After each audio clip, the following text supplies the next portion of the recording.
के घर बाट कच्चा आंगना, खपड़ा के घर बाट कच्चा आंगना, तानी धीरे धीरे आया ये हमार सजना।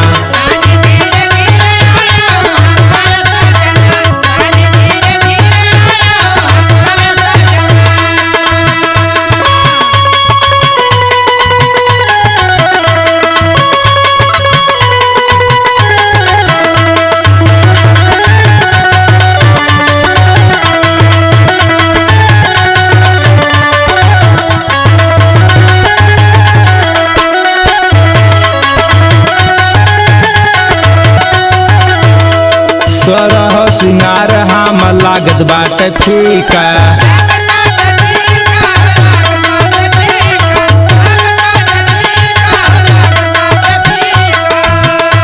तोहरा बिना निक लागे नाही फीका।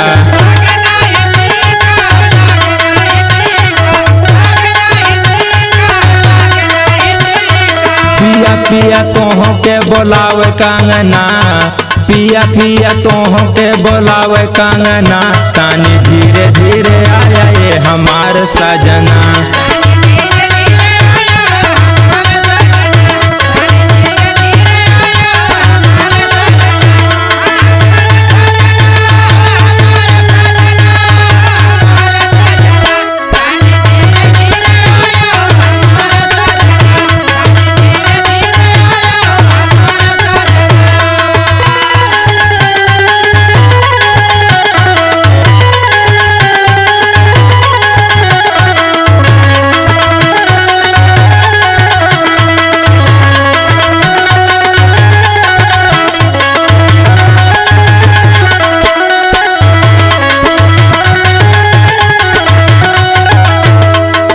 दिया उदास बा उदास ओठ लालिया,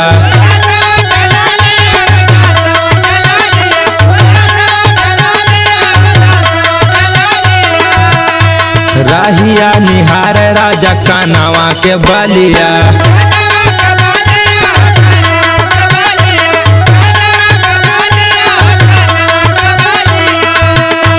देख खातिर तार से हमार नयना, देख खातिर तार से हमार नयना, तानी धीरे धीरे आया ये हमार सजना।